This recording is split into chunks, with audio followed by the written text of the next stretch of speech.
صحافت کا ایک چمکتا ستارہ، دمکتا نام، اور جن سے پوری قوم بڑا پیار کرتی ہے، شہید صحافت میں انہیں کہتی ہوں. تو ارشد شریف صاحب جو ہیں جس طرح سے شہید ہوئے اور جیسے انہیں واپس لایا گیا، تو آپ کو یاد ہوگا کہ اس کے بعد کچھ رپورٹس بھی آئی تھیں پوسٹ مارٹم کی، جس میں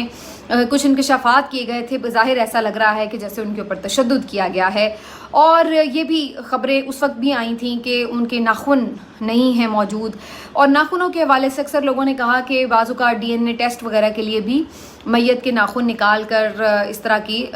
کچھ رپورٹس اور کچھ ٹیسٹ وغیرہ لیے جاتے ہیں، تو شاید اس وجہ سے بھی ناخن اتارے گئے ہوں. لیکن اس وقت بھی خیر یہ حیرت انگیز بات تھی، کیونکہ پوسٹ مارٹم میں عام طور پہ اس طرح سے ہم نے نہیں کبھی سنا کہ ناخن نکالے گئے ہوں کسی کے اور اس طرح سے اس کی پوسٹ مارٹم رپورٹ تیار کی گئی ہو. لیکن یہ خبر اس وقت کہیں نہ کہیں دب گئی. اب جویریہ صدیق صاحبہ نے نیا پاکستان کو انٹرویو دیتے ہوئے یہ بتایا ہے کہ نہ صرف یہ کہ ان کے 4 ناخن غائب تھے، بلکہ انہوں نے یہ تک کہا ہے کہ ان کا ایک گردہ بھی نہیں تھا. اور اب وہ گردہ کیا یہاں پر میت لانے کے بعد نکالا گیا ہے یا وہاں پر پہلے سے نکالا گیا تھا، اس بارے میں تو ظاہر ہے ان کو کوئی انفارمیشن نہیں ہے، لیکن ان کا گردہ موجود نہیں تھا. پھر ساتھ ہی وہ یہ بتاتی ہیں کہ ان کا جو اسکل ہے اس کی ایک ہڈی مسنگ تھی، پسلیاں بھی ان کی ٹوٹی ہوئی تھیں. اب جو میرا اس میں سارا پوائنٹ ہے جو انہوں نے انکشافات کیے ہیں، بڑے دردناک بھی ہیں اور پریشان کن بھی، لیکن اس کے ساتھ ساتھ اس کو اگر ہم انویسٹیگیٹو پوائنٹ آف ویو سے دیکھیں تو یہ بات تو پھر اس میں کافی حد تک مصدقہ معلوم ہوتی ہے کہ اس کا مطلب ہے کہ انہیں مارنے سے پہلے، گولی مارنے سے پہلے سر میں ان پہ تشدد کیا گیا ہے. کیونکہ اگر صرف ان کی ہیڈ پر گولی لگنے سے، ہیڈ شاٹ کی وجہ سے ڈیتھ ہوئی ہوتی تو صرف وہاں پہ ان کا ایک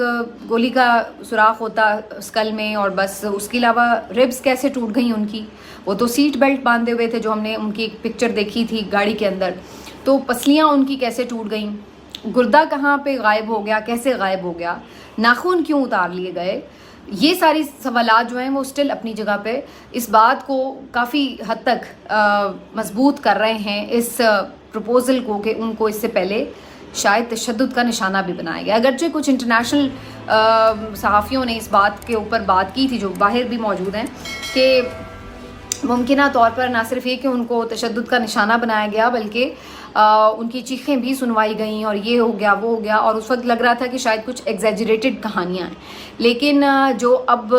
پوسٹ مارٹم رپورٹ میں چیزیں سامنے آئیں اور جس طرح سے اب جویریہ نے بھی کچھ باتوں کی تصدیق کی ہے، تو اس کے بعد میرا خیال ہے کہ اب تو اس بات کے اوپر مزید انویسٹیگیشن ہونی چاہیے، کیونکہ کینیا کی عدالت نے بھی یہ فیصلہ دے دیا ہے کہ یہ ایک سوچا سمجھا مرڈر تھا. تو دیٹ مینس کہ اگر واقعی کسی نے ٹارگٹ کر کے انہیں وہاں پہ مارا ہے تو پھر اس سے پہلے اس نے پوری کارروائی بھی کی ہے ان کو تشدد کرنے کی، اور جس انداز سے ان کے ساتھ پورا دردناک اور بہیمانہ قسم کا سلوک کیا گیا ہے.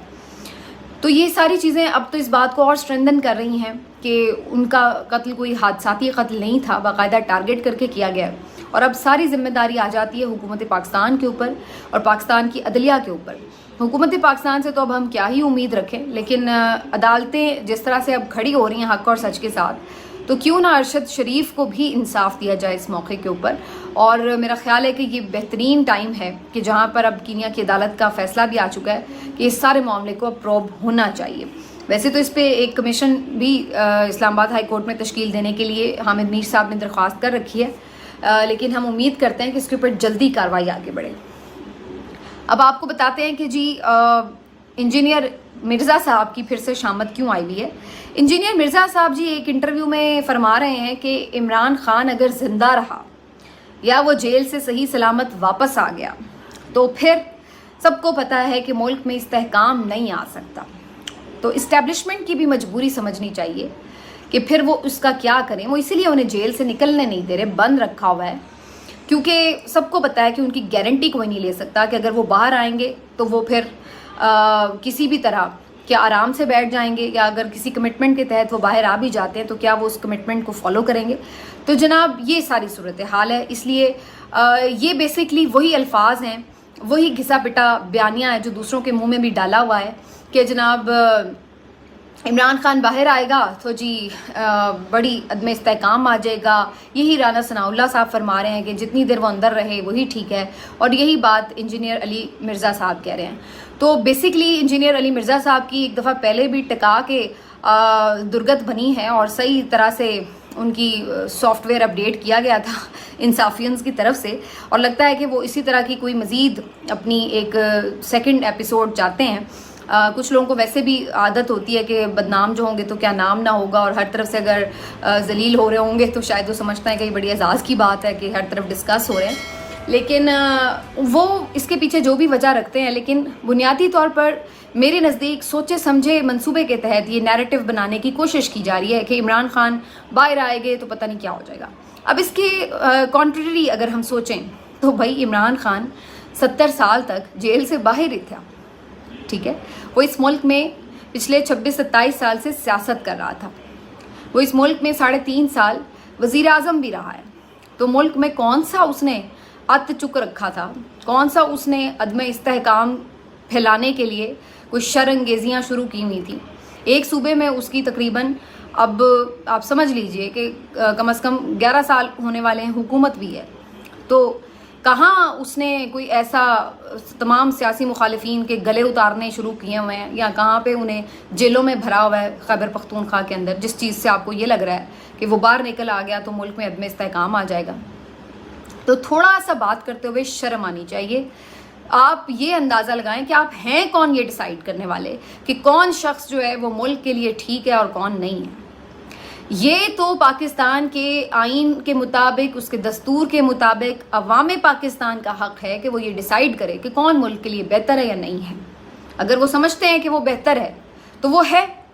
آپ کون ہوتے ہیں قوم کو آ کے یہ بتانے والے, عقل کل سمجھ کے خود کو, کہ جی وہ باہر آ گیا تو یہ ہو جائے گا وہ ہو جائے گا, اور آپ اس لیے اس کو جھوٹے سچے الٹے سیدھے اوٹ پٹانگ بوگس اور جھوٹے مقدمات میں اندر رکھیں گے, اس لیے کہ جی آپ کو یہ خوف ہے کہ وہ باہر آ گیا تو آپ جیسے لوگوں کی دکانیں بند ہو جائیں گی. اور آپ یہ نیریٹو بنا رہے ہیں بیٹھ کے کہ جناب وہی اسٹیبلشمنٹ کی بولی بول رہے ہیں بنیادی طور پر, طوطے کی طرح رٹا کے بھیجا جاتا ہے ایسے لوگوں کو کہ بھائی یہ نیریٹو بناؤ. تو یہ ان لوگوں کی اصل حیثیت ہے, اور اس طرح کی باتیں آج کل بہت زیادہ ہمیں دیکھنے کو مل رہی ہیں. کچھ تو خیر صحافی ایک حد تک رپورٹ کر رہے ہیں کہ جو انہیں ظاہر میٹنگز ہوتی ہیں اس میں جو ڈسکشن ہوتی ہے تو وہ اس کے حوالے سے رپورٹ کرتے ہیں, اور وہ ظاہر ایک صحافی کو رپورٹ کرنا ہوتی ہے چاہے جیسے بھی ہو. کچھ باقاعدہ اس کو اس طریقے سے پھیلاتے ہیں کہ جیسے نہ صرف یہ کہ یہ ہو رہا ہے بلکہ یہ صحیح ہو رہا ہے اور ایسا ہی ہونا چاہیے. یہ دو اب مختلف باتیں ہیں. ایک تو یہ نا کہ میں یہ کہہ رہی ہوں کہ جی اس پہ بات ہو رہی ہے کہ ایمرجنسی ہونی چاہیے اور اس طرح, اور ایک ہوتا ہے کہ میں کہوں ہاں اب آئے گا نا مزہ, لگے گی ایمرجنسی ہونا چاہیے اس کے ساتھ, اندر ہی اس کو رکھو ایسی کی تیسی. تو کچھ صحافی جو ہیں وہ اس میں اپنی ذاتی خواہش کو, جو کہ ان کے بغض اور اناد پہ مشتمل ہے, تو اس کی وجہ سے اس کو وہ اس طریقے سے بیان کرتے ہیں. اب منیر فاروق صاحب یہ بتا رہے ہیں کہ جی ججز کو بھی یہ کنفرم کر دیا گیا ہے اسٹیبلشمنٹ کی طرف سے کہ جو آپ نے کرنا تھا وہ کر لیا. بیسیکلی وہ مخصوص نشستوں کے کیس کے حوالے سے بات کر رہے ہیں, اور جو باقی بھی کچھ کیسز میں فیصلے آئے ہیں اس سے اسٹیبلشمنٹ خوش نہیں ہے. تو انہوں نے کہا جی آپ نے جو کرنا تھا کر لیا, اب آپ دیکھیں ہم کیا کرتے ہیں. اور یہ بھی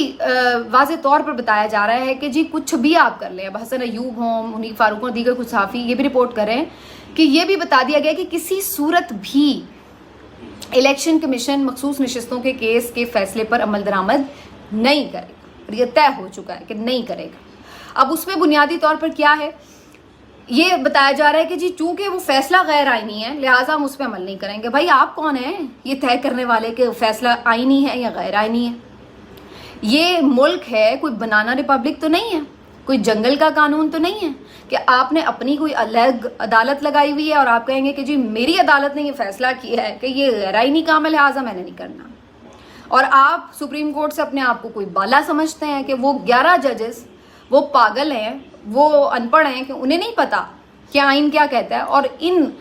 حضرات کو زیادہ پتا ہے کہ آئین کیا کہتا ہے, اور یہ اپنے طور پر ڈیسائیڈ کر کے بیٹھ گئے ہیں کہ جی یہ غیر آئینی ہے اور ہم نے اس پہ عمل نہیں کرنا. سوچیے اگر ایک لمحے کے لیے کہ اگر عمران خان بھی قاسم سوری والی اس کے اوپر رولنگ کے اوپر یہی کہہ دیتے کہ بھائی یہ غیر آئینی رولنگ ہے ہم نہیں اس پہ عمل کرتے, پھر کیا ہوتا؟ غدر مچتا نا ملک میں. تو آپ کو فیصلہ اچھا لگتا ہے یا برا لگتا ہے؟ آپ کے نزدیک وہ فیصلہ صحیح بھی ہو سکتا ہے غلط ہو سکتا ہے, میں یہ نہیں کہہ رہی کہ نہیں ہو سکتا, ہو سکتا ہے بالکل, لیکن ملک تو ایسے ہی قائم رہتے ہیں کہ آپ کو عدلیہ کی بات، سپریم کورٹ کی بات ماننی تو پڑتی ہے، اگر وہ آپ کو سوٹ کرتی ہے تب بھی، اگر وہ آپ کو سوٹ نہیں کرتی تب بھی. ورنہ تو اگر ہر کوئی اس طرح کرنا شروع ہو جائے، کل کو میرے خلاف کوئی فیصلہ ہے، میں بھی کہوں کہ بھائی میں نہیں مانتی، یہ غلط فیصلہ دیا، تو یہ تو پھر ایک بنانا ریپبلک والی سچویشن میں آپ لے کے جا رہے ہیں ملک کو، ایک کیوس کی طرف لے کے جا رہے ہیں. افسوس کی بات یہ ہے کہ یہ کوئی جتھوں کی طرف سے اس طرح کی بات آئے، کوئی طالبان اس طرح کی بات کریں تو سمجھ میں آتا ہے، جو کہ آئین پاکستان کو نہیں مانتے. لیکن ایک آئینی ادارہ الیکشن کمیشن کے حوالے سے یہ بات کی جائے کہ جی وہ بھی نہیں سپریم کورٹ کو مانے گا، اور حکومت کے عہدیداران اور وزراء آ کے یہ کہیں کہ جی ہم بھی نہیں سپریم کورٹ کو مانیں گے،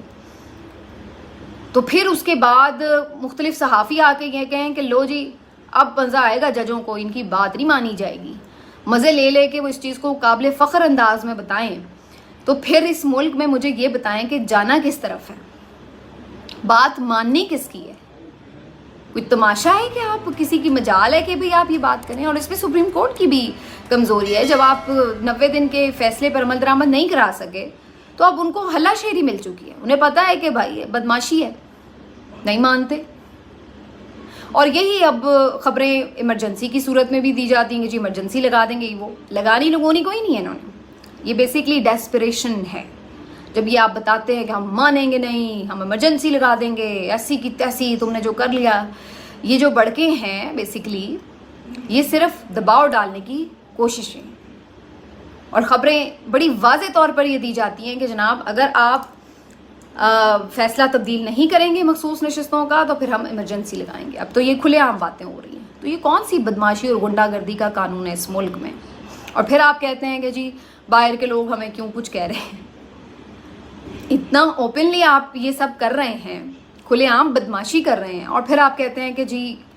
دنیا ہماری عزت نہیں کر رہی، دنیا ہمارے پاس انویسٹ نہیں کر رہی، آ کے دنیا ہمارے معاملے میں یہ کیوں کہہ رہی ہے کہ آپ آئین پہ چلیں اور اپنے معاملات کو ٹھیک کریں. تو یہ اس وقت کی صورتحال ہے. لیکن بظاہر جتنی بھی میسیجنگ کی جا رہی ہے، ابھی تک کی خبر یہی آ رہی ہے کہ ججز نے کوئی پریشر نہیں لیا، اور ججز کہتے ہیں کہ جی جو مخصوص نشستوں کا معاملہ ہے وہ اپنے ٹائم پر ہی نظر ثانی کی اپیل لگے گی، اور وہ لگتی ہوتی ہے عام طور پر جب ڈیٹیل ججمنٹ آ جاتی ہے، اس کے بعد آپ اپیل فائل کرتے ہیں، کیونکہ ڈیٹیل ججمنٹ میں بتا دیا جاتا ہے فیصلہ تفصیل سے. پھر آپ دیکھتے ہیں کہ اس تفصیلی فیصلے میں کون سے ایسے نکات ہیں جس پہ آپ کو اعتراض ہے، جو آپ کے نزدیک غلط ہیں، ان کو آپ چیلنج کرتے ہیں جا کے نظر ثانی کی اپیل میں. تو سپریم کورٹ کہتی ہے کہ ہم اپنا وہی پروسیجر فالو کریں گے. تو کوئی اگر ڈنڈا لے کے آ جائے کہ چل بھائی اگلے ہفتے لگا اس کی نظر ثانی اور کر فیصلہ تبدیل، تو فی الحال تو سپریم کورٹ کے ججز ایسے کسی پریشر یا ڈنڈے کے زور میں آتے ہوئے نظر نہیں آ رہے. باقی اگلے چند دنوں میں کیا سچویشن چینج ہو جاتی ہے نہیں ہوتی وہ تو ہم سارے مل کے دیکھ ہی لیں گے، لیکن ابھی تک کی صورتحال یہی ہے. ملتے ہیں آپ سے اگلے ویلاگ میں، اپنا خیال رکھیے، اللہ حافظ.